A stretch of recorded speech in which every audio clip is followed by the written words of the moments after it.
Selamat berjumpa, student sekalian. Pada kesempatan ini kita akan membahas topik lanjutan tentang algoritma. Kita akan bahas pada pertemuan ini tentang the growth of function, atau bagaimana kita melihat fungsi bertumbuh seiring dengan banyaknya data yang dia olah.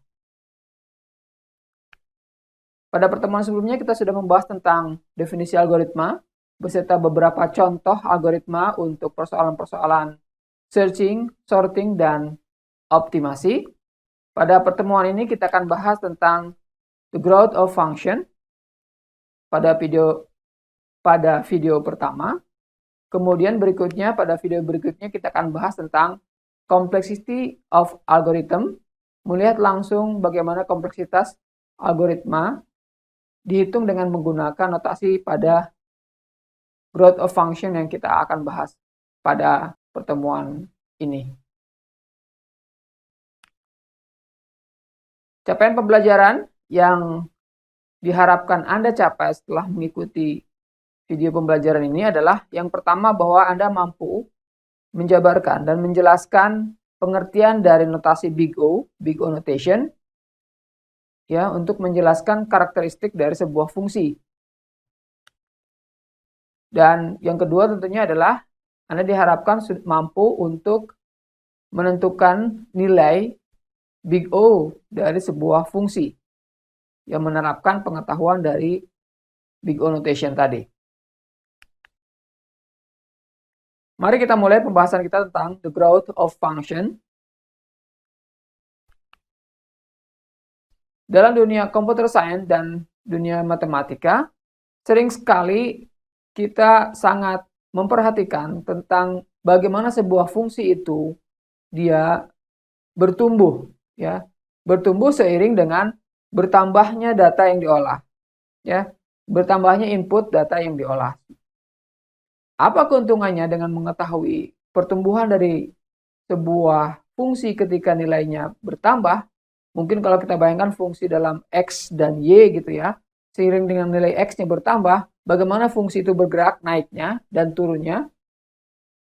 Keuntungannya adalah bahwa dengan mengetahui bagaimana sebuah fungsi itu naik, maka kita akan bisa membandingkan. Kalau kita sudah melihat sebuah algoritma komputer, kemudian kita lihat bagaimana fungsi dari algoritma itu kita hitung, dan selanjutnya ketika kita sudah mengetahui fungsinya, kita bisa memperkirakan seberapa cepat atau seberapa lambat sebuah algoritma menyelesaikan sebuah persoalan. Misalkan kalau kita punya data sebanyak 1 juta data, algoritma A menyelesaikan dalam waktu 1000 langkah misalkan, algoritma B menyelesaikan dalam waktu 500 langkah, ya. Atau kalau kita konversikan ke dalam waktu, mungkin algoritma A bisa menyelesaikan waktu dalam 1 hari, misalkan algoritma B misalkan dalam waktu 5 jam. Nah, perhitungan itu bisa kita perkirakan dengan mempelajari the growth of function itu, dan dengan mengetahui hal tersebut maka kita bisa memperkirakan berapa lama dia dalam menyelesaikan sebuah persoalan. Dan sehingga kita bisa memilih algoritma mana yang akan kita gunakan, ya, dalam menyelesaikan sebuah persoalan.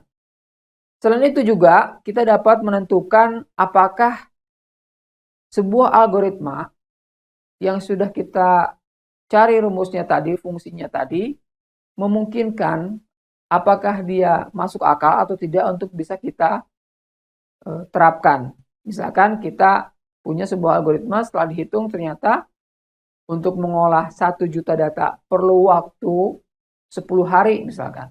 Maka itu kita anggap tidak praktis karena sebenarnya kita ingin cepat, kita ingin sehari selesai. Maka algoritma itu akan kita tinggalkan, kita cari algoritma yang lain untuk menyelesaikan persoalan tersebut. Ya. Itulah jadi pentingnya kita mengetahui seberapa besar fungsi itu bergerak. Sehingga dengan pengetahuan seperti ini akan sangat berguna bagi Anda misalkan nanti ketika sudah mengerjakan sebuah proyek atau program dan ditanya oleh klien berapa cepatkah program Anda akan selesai, atau paling lama berapa hari akan menyelesaikan sebuah persoalan. Ya, Anda akan dengan mudah menyampaikan ke klien bahwa ini paling lama 5 hari. Setelah Anda hitung-hitung dengan menggunakan pengetahuan yang akan kita pelajari sekarang. Ya, jadi ini untuk memperkirakan seberapa cepatkah atau seberapa lambatkah sebuah algoritma, sebuah fungsi dalam menyelesaikan persoalan untuk sekian data yang diperkirakan. Baik, itu sebagai pembukaan. Mari kita mulai pengetahuan tentang hal tersebut dengan mempelajari tentang notasi Big O atau Big O notation. Apa itu Big O notation? Big O notation adalah bicara tentang sebuah fungsi dibandingkan dengan fungsi yang lain. Misalkan kita punya sebuah fungsi f dan g, dia fungsi yang memetakan dari bilangan real ke real ataupun dari integer ke real gitu ya, memetakan. Kita katakan bahwa fx itu adalah OGX, ya. Jadi fx disebutkan sebagai OGX jika terdapat dua buah nilai c dan k, sebuah konstanta yang memenuhi bahwa nilai fx itu selalu lebih kecil atau sama dengan konstanta c dikali gx. Ya, bahwa artinya apa? Bahwa si fx selalu dia lebih kecil dari gx untuk setiap x yang lebih besar dari k. Ya, jadi sebuah batasan x lebih besar dari k. Ini mau menyatakan apa? Menyatakan bahwa si fx itu punya batasan gx. Ada gx yang selalu di atas dan fx yang selalu di bawah. Jadi gx lah sebagai batas atas dari si fungsi dari fx. Nah, ini dikatakan bahwa dibaca sebagai fx is big O of gx. Jadi fx nilainya big O-nya adalah gx. Atau g asymptotically dominates f. Kalian akan belajar fungsi asimtot di kalkulus, di matematika dasar, apa itu asimtot ya mungkin. Atau mungkin bagi yang SMA-nya sudah belajar tentang asimtot, bahwa asimtot adalah sebuah fungsi atau garis yang membatasi. Ya, ketika nilainya semakin jauh, nilai x-nya makin besar, maka asimtot ini bicara tentang dia selalu di atas dari si fungsi yang dimaksud. Ya, jadinya adalah asimtot fungsinya adalah gx, batasannya adalah dan fungsi yang sedang kita amati adalah fx. C dan K dikatakan sebagai witnesses, ya, sebagai saksi, sebagai nilai yang menjadi batasan, yang menjadi kunci dalam menentukan Big O notation dari fx. Kita lihat ini adalah ilustrasi yang tadi saya jelaskan bahwa untuk sebuah nilai x sama dengan k, kita sebutkan bahwa si fx yang berwarna biru itu, dia selalu di bawah c kali gx. Walaupun gx-nya mungkin di bawah, tapi karena sudah dikali konstanta naik ke atas, untuk sebuah konstanta tertentu, maka dikatakan bahwa si fx itu selalu di bawah c gx. Maka dikatakan bahwa fx is OGX. Big O notation dari fx adalah gx. Ya, karena nilainya selalu di bawah dari c kali gx. Salah satu hal penting yang bisa kita lihat dari Big O notation ini adalah bahwa ketika kita sudah menemukan nilai c dan k untuk sebuah fungsi fx dan gx, ya tadi yang disebutkan pada slide sebelumnya, maka kalau sudah ketemu satu pasangan, artinya kita bisa menemukan pasangan yang lain yang nilainya lebih besar dari C dan K yang pertama. Ya, jadi kalau dia sudah punya sebuah nilai batasan bawah tadi, artinya untuk batasan nilai yang atas lagi, yang lebih tinggi lagi, dia pasti akan memenuhi. Ya, ini sesuatu yang sangat obvious, yang jelas. Misalkan kalau sebuah pekerjaan bisa selesai dalam waktu, kalian sampaikan ke kliennya bahwa ketika ditanya berapa lama kira-kira akan selesai, kalian sudah tahu bahwa sebenarnya bisa selesai dalam 5 hari. Kemudian kalian sampaikan kepada klien, ini bisa selesai dalam 6 hari gitu ya. Atau 7 hari gitu. Jadi ini sesuatu yang lebih besar pasti ya selesai gitu ya. Padahal bisa selesai dalam waktu 5 hari misalkan. Ya. Itu sebagai ilustrasi saja. Mari kita lihat sebuah contoh. Misalkan diminta kalian untuk tunjukkan bahwa fx sama dengan x kuadrat ditambah 2x tambah 1 itu adalah OX kuadrat. Jadi ini fx-nya, gx-nya adalah x kuadrat. Kita lihat bahwa solusinya bahwa kita melihat dari sesuatu yang jelas bahwa untuk nilai x yang lebih besar dari 1, kalau kita bayangkan nanti garis kartesiannya x dan y, untuk semua nilai x yang lebih besar dari 1, kita tahu bahwa x pasti dia lebih kecil dari x kuadrat. Dan 1 pasti lebih kecil dari x kuadrat. Ini akan digunakan untuk pada penjelasan berikutnya. Ya, contohnya misalkan x-nya 2, maka dia pasti lebih kecil dari 4. 3 pasti lebih kecil dari 9. Gitu. Terus begitu ke atas bahwa x pasti lebih kecil dari x kuadrat untuk x yang lebih besar dari 1. Ini kita akan gunakan pada bagian ini. Ya.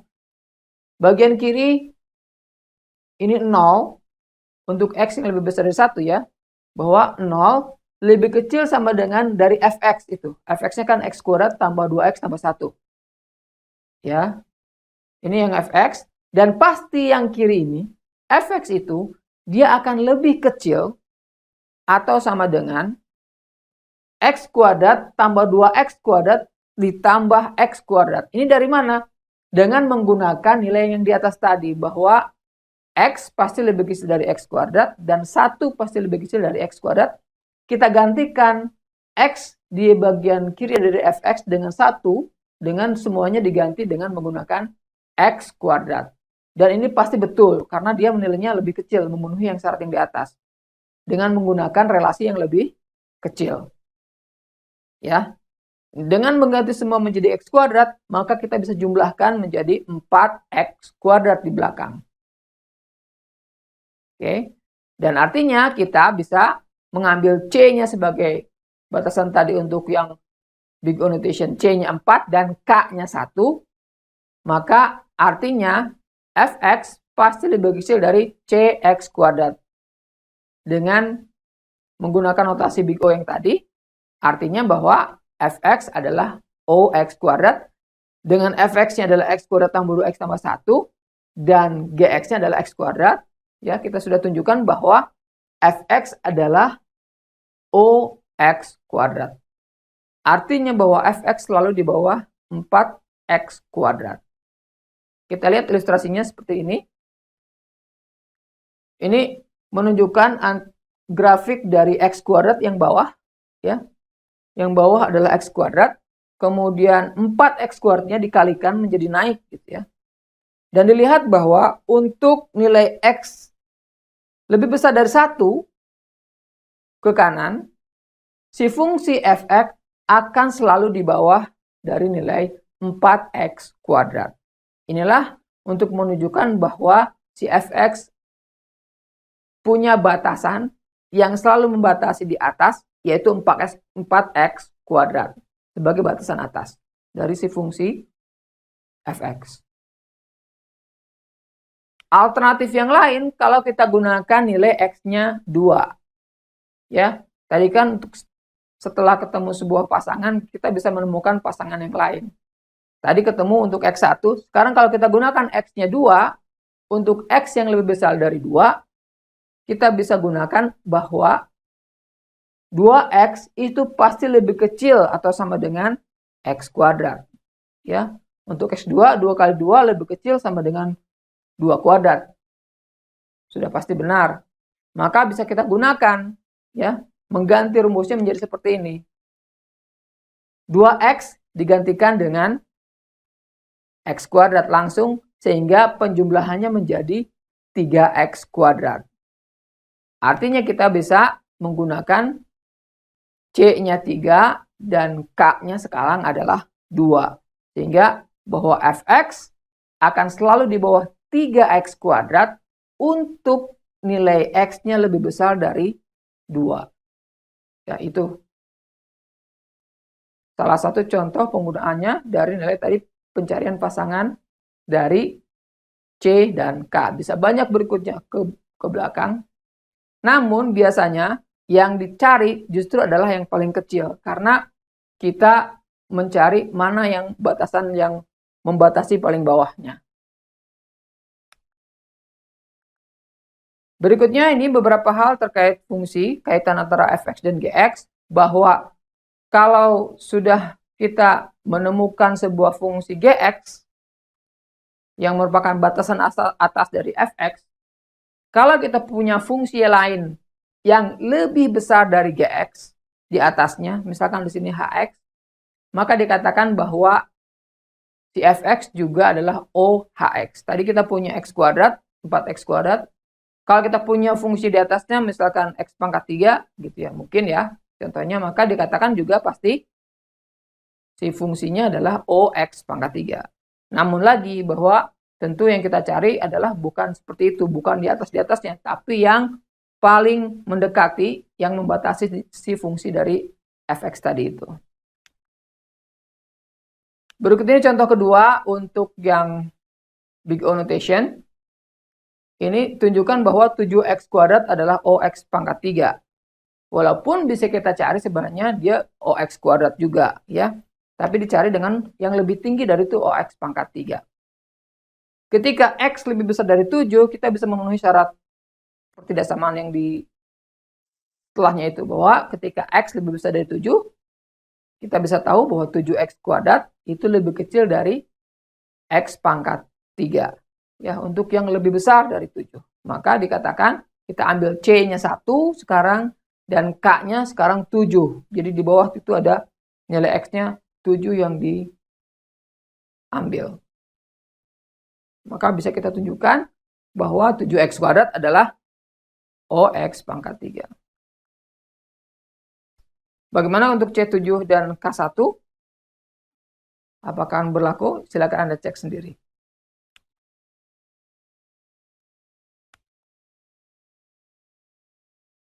Berikutnya untuk polinomial, kalau kita punya fungsi polinomial seperti yang dituliskan di atas, an, xn, dan seterusnya, maka cara cepatnya adalah kita bisa tahu dia adalah ox pangkat n, pangkat dari yang paling depan, ya, paling besar diambil. Ini pembuktiannya tidak akan saya bahas. Silakan Anda baca sendiri.